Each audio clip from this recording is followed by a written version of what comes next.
अमेरिकी senator Tom cotton ने शुक्रवार को H-1B वीजा प्रोग्राम में बड़े बदलाव की वकालत करते हुए घोषणा की कि वो अगले हफ्ते इस पर 2 नए विधेयक पेश करेंगे। उनका कहना है कि इन बिलों का उद्देश्य सख्त नागरिकी स्थापित करना और अमेरिकी नागरिकों को नौकरी में प्राथमिकता देना होगा।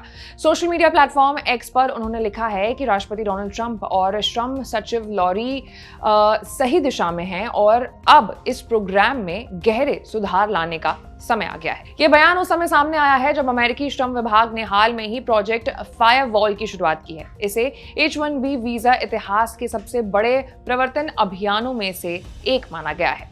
इस पहल का मुख्य उद्देश्य वीजा प्रक्रिया के दुरुपयोग को रोकना और अमेरिकी श्रमिकों के अधिकारों की सुरक्षा करना है। चावेज डिरेमर ने कहा है कि इस कदम से अमेरिकी नौकरियां संरक्षित रहेंगी और धोखाधड़ी की गुंजाइश कम होगी। प्रोजेक्ट फायरवॉल के तहत पहली बार श्रम सचिव व्यक्तिगत रूप से उन कंपनीज की जांच की पुष्टि करेंगे जिन पर उल्लंघन का संदेश होगा।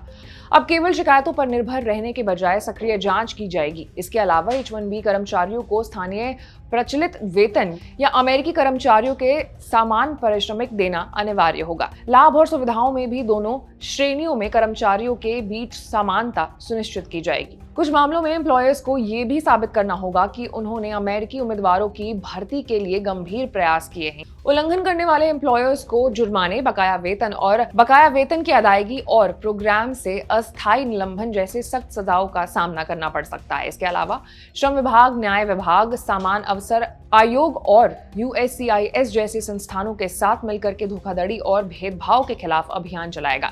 भारत, जहां से सबसे बड़ी संख्या में H-1B वीजा धारक आते हैं, अमेरिका के इस कदम पर सतर्क प्रतिक्रिया दी है।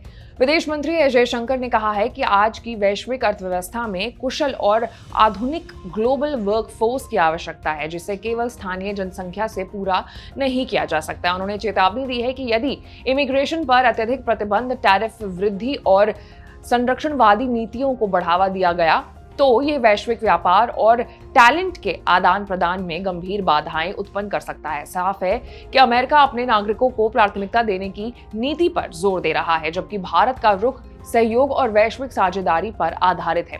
आने वाले समय में ये देखना अहम होगा कि इन नीतियों का असर अंतर्राष्ट्रीय टैलेंट के प्रवाह और दोनों देशों के रिश्तों पर किस तरीके से प्रभाव डालता है। आपकी क्या राय है, कमेंट्स में बताइएगा।